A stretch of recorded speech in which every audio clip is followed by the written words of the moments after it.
crisis impact global security. And therefore, as a post-note to my lecture, I would try very briefly to address it. It's interesting, as I mentioned a moment or two ago, that in one of the European Union papers on the resolution and liquidation of cross-border entities, the words crisis management were used. And that is, of course, very reminiscent of crisis management being used in hard security discussions. Equally, I remember during the weekend when Lehman's was trembling on the brink of collapse in September 2008, and I felt that nothing was certain about the future and that almost everything was uncertain, recalling the last time I'd felt in a similar situation was in October 1962 during the Cuban Missile Crisis. We have seen the potentially devastating effects of unregulated financial system. But there's no doubt that financial crises, both over banking and indeed over sovereign debt, have put strains on political relations between countries. I referred already to the clashes between Iceland and the UK and Netherlands, but equally during the last 2 months, reading the Greek and the German press, one has seen some fairly sharp comments of one about the other. And today's New York Times contains a powerful article by Stephen Erlanger, writing from Paris, on serious strains between France and Germany, the traditional motors of the European Unions, on the way to resolve the Greek debt crisis. So that these matters do have some effect upon political relationships between states. Similarly, in the discussions in recent months over the European Union measures to control hedge funds, most of which are managed in London or New York, there's been rather tense exchanges not only between Secretary Geithner and Commissioner Barnier, the member of the Commission responsible for regulation of the financial institutions, with accusations from Washington of looming protectionism, but also across the Channel with all UK political parties opposing the existing proposals.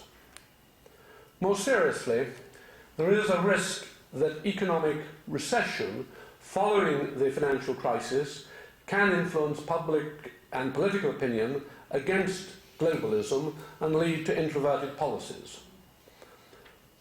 The positive side to this is that the last 2 years have seen some developments of what I would refer to as effective multilateralism, the creation of new global or quasi-global institutions, the G20 to which I've referred, the fact that they have brought together the Financial Stability Board, which is looking for global solutions to these problems, and therefore the contribution to global security must be seen as encouraging.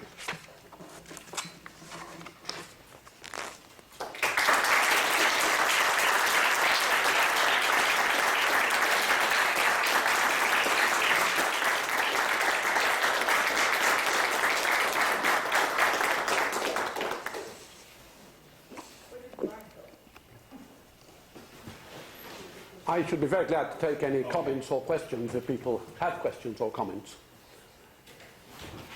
Yes, please. I was wondering, the FSA, the Financial Services Authority of the United Kingdom, has originally promoted principles-based regulation. Yes. And it seemed to me that there's a different view that says principles-based regulation is very important in areas where you cannot yet agree on rules-based regulation, but it should be the goal to have rules-based regulation to the extent possible. Yes. Because principles-based operation, in a sense, is a very broad net that interprets current needs, intentions, and various other things, but most of all has proved itself to be not used consistently as a crisis is approaching. We have example after example, both from the United States and the United Kingdom, where the regulators saw evil coming but did not speak up, did not intervene in a timely manner, because they said anything they would do would be misunderstood, would precipitate the crisis, would expose their own careers to slander and ruin, and the result was ineffective governance. Now, would you say that the couldn't quite, the reason I'm asking this question is I didn't quite manage to parse where you come out in this discussion. You know, I can see of, let's say, the real estate market.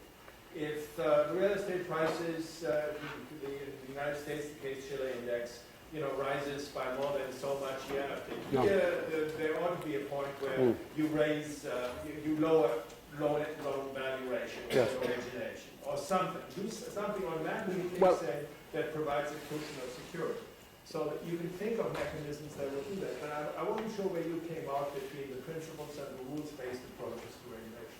I think that one ought to move where one can to rules-based. But I think also what has come out, and I didn't discuss because in one lecture one can't, is that there is rather, we have been on the whole regulating too much at a micro level, or supervising rather too much at a micro level, and one wants to have rather more macro-prudential regulation, which actually does see some of these other larger things coming along.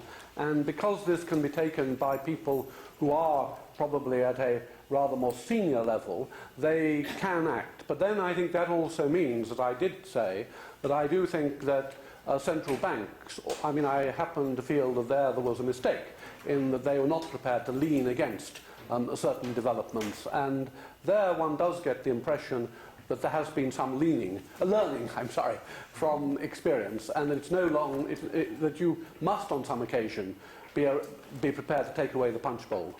And I think that that is the way in which we ought to see the development, and where there is some evidence from some of the sort of writings which we've had from people, both from Adair Turner in his comments and indeed from people in the Bank of England, that whether we restructure regulation, the Conservatives have suggested that perhaps it should all go back into the Bank of England, but nonetheless whoever's going to do it do seem to be moving to a rather more activist approach than we saw during the Great Complacency.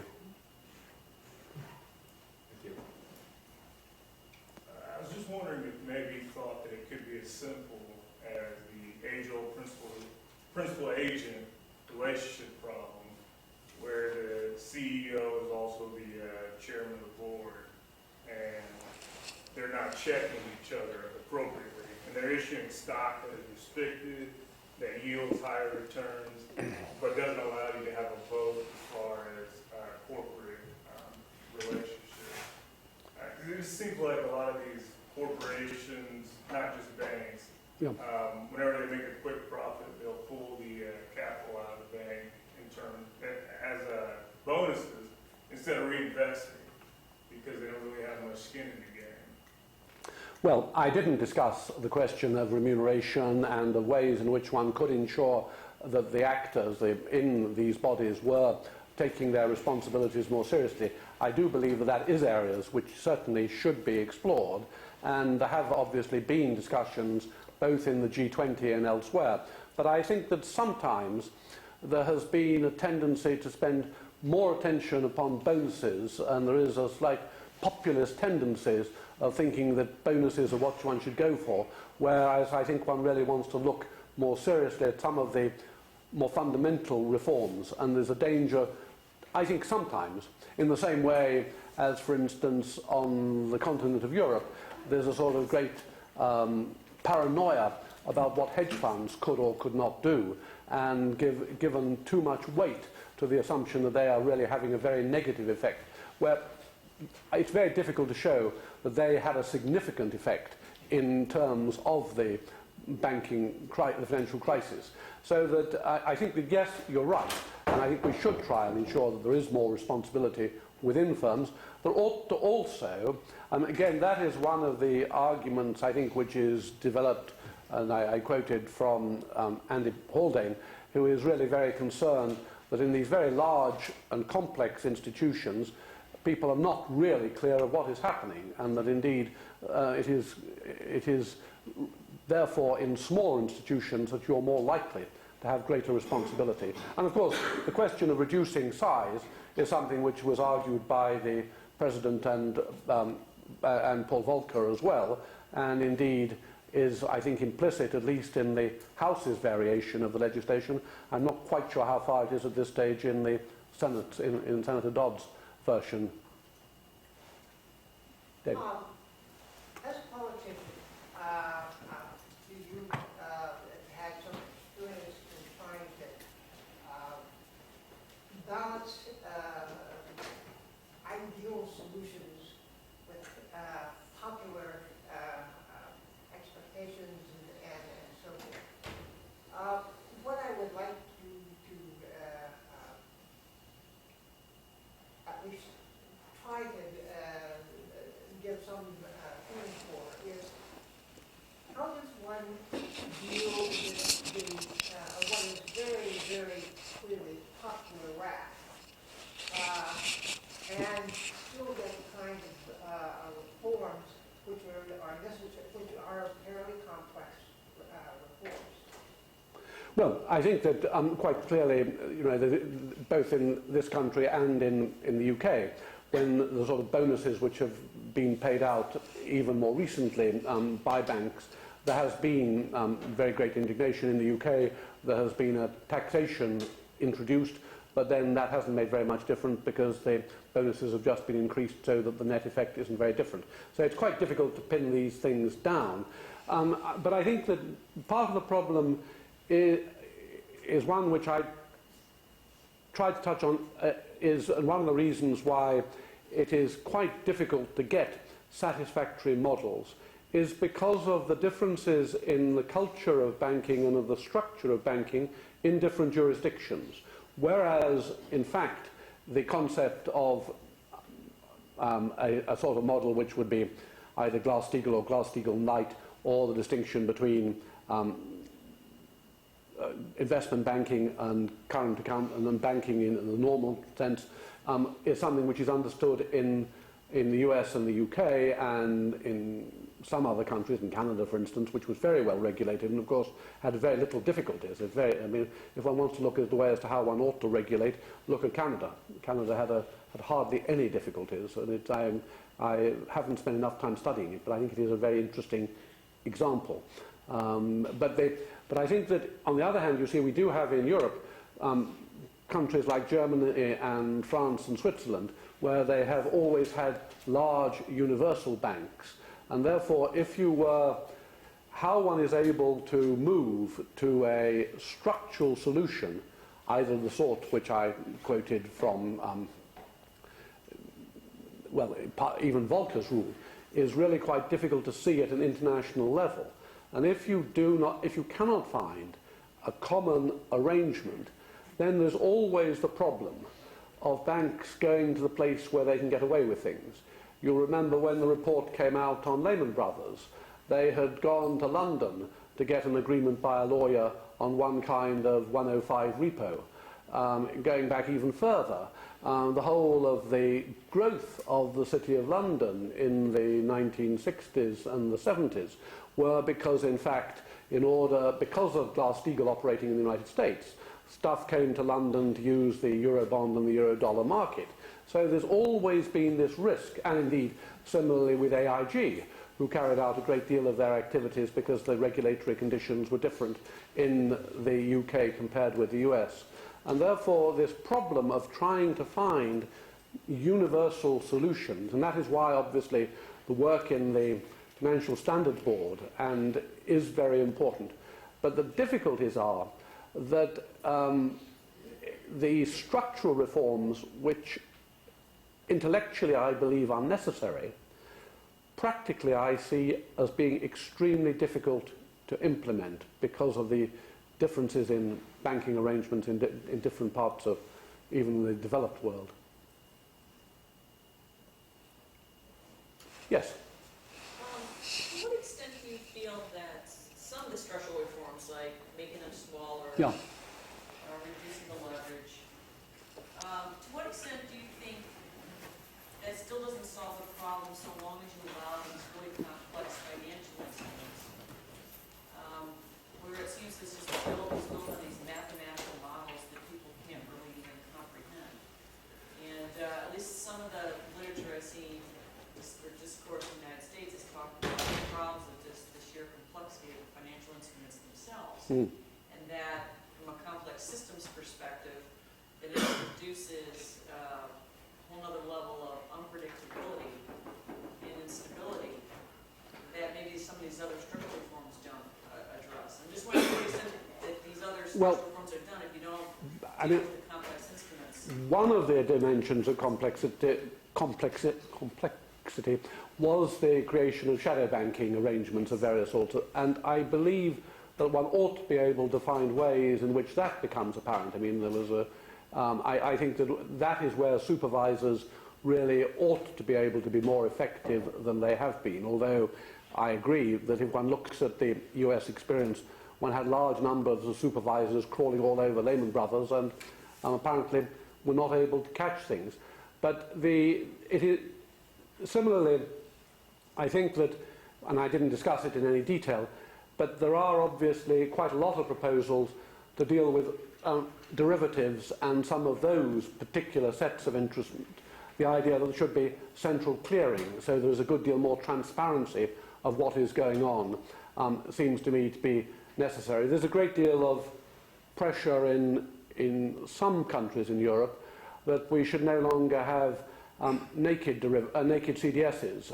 The idea of perhaps being able to insure against something which you don't have any responsibility for is being thought to be, in general, immoral. I don't think it necessarily is, but nonetheless, I suspect there will be pressure to remove that. But similarly, I think that it is very difficult, given the number of people with rocket scientists who've moved into this business, to know quite how one is going to be able to unscramble it all very quickly.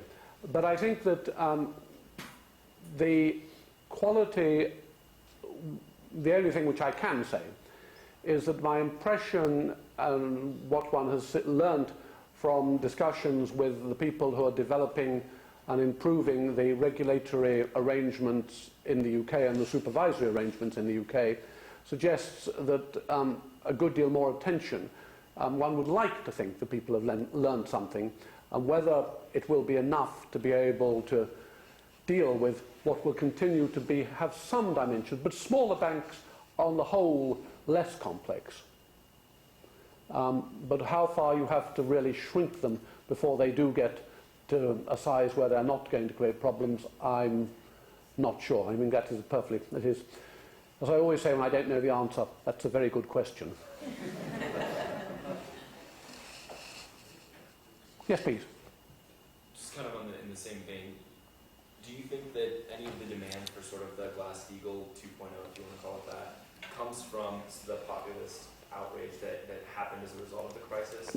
Or do you think that that's kind of the one extreme of it, and then maybe like the Glass-Steagall light was talked about, the regulation of proprietary trading and sort of hedge fund activities? Do you think that with the addition of like the Basel agreement or the limitations on leverage, the capital controls, would be an adequate enough solution? Do you think it really is necessary to break apart the banks as is kind of being suggested by Volcker and that board? Do you think? Yeah, I think that, I mean, in real world life, the narrow bank model is wonderful but not practical. The Governor of the Bank of England talks about the need to have a three-legged stool. And he would say that you both need to do things, as it were, on capital, on leverage, on liquidity, and particularly probably having perhaps different capital requirements for different books, for different sorts of activities, so that if you did permit the continual to be some form of proprietary trading, then there would have to be there might be a higher capital ratio on that than there would be on other things. The other thing, so that is I think that one would want to see an attempt to move, because of course the Volcker plan wasn't something which suddenly appeared on January the 21st. I mean, if you look at the report of the Group of 30, which Paul Volcker had been working on for about a year, I think, before that had really had a lot of bankers from different parts of the world working through. Now, so I would hope, and indeed Secretary Geithner's article in the Washington Post today suggested that some of things were moving in this direction. I hope they are. What worries me is that although in the UK, as I suggested, both the FSA and the Bank of England are in favour of moving in that direction. The present government is not, and has, I suspect, been lent on too much by the city. And I think this shows you the political problems of moving to sensible solutions. But I mean, sorry, the third leg of the stool, which I discussed, is in fact resolution arrangements. I mean, working out so that one does have, in the situation where a bank is getting into a situation, that you you have prepared in advance, that you have these living wills, that you do understand. And I think that is at least one of the arguments which might begin to unpack some of the complexity. Because if you have to explain to how you're going to be able to wind down, you would at that same time have to explain what you're doing to yourselves, and that would actually probably be a good thing. Yes?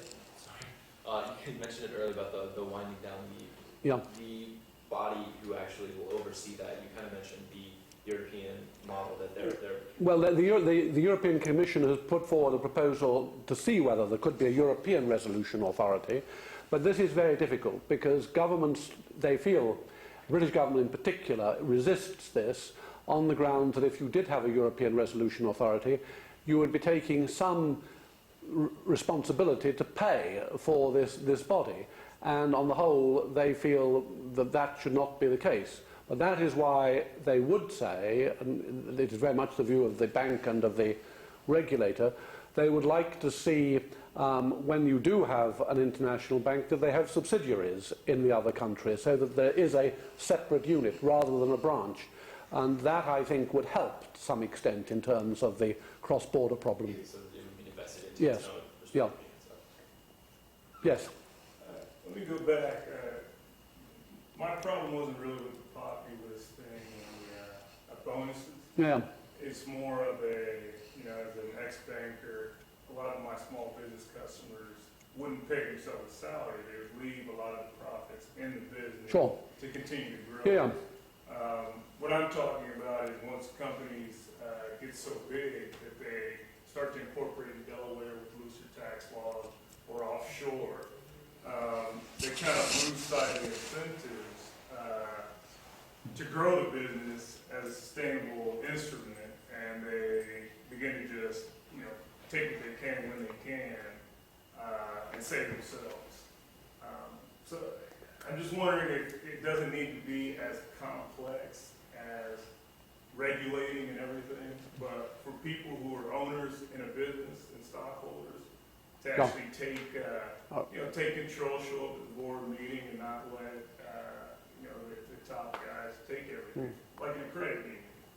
Obviously, the more attention that was paid in this way, the better. And there is some of these ideas in which some of the debt in a bank would be converted in some circumstances to equity if it was getting into difficulties, so that there would, but all I'm saying is, I think that we are going, it would be good to do what you have suggested.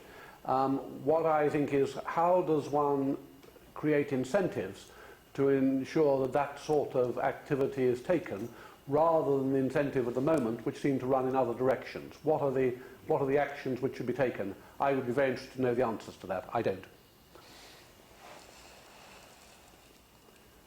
Well, thank you very much indeed. Can I just say, finally, that David Albright did me a great good turn in asking me to address this subject, because I have had to spend rather more time than I expected teaching myself quite a lot about it in the last 4 months. And fortunately, there's been enough going on to make sure that I have had a chance to learn. But I would admit that I am very much an amateur in these fields. But I am very grateful that we've had such a useful discussion. And I do think there's some very real problems, because just to go back to these are issues which really do affect global security and global stability. And that cost of 6,200 trillion euros, the pound, I don't know which euro it was, anyway, whatever it is, such amount, real cost to the global economy of having had a financial crisis, of having such a downturn, does suggest that this is a task that those working in academia, those working in politics, those working in financial institutions all have a common responsibility to try and find a more effective system. But thank you all very much indeed. I very much enjoyed it.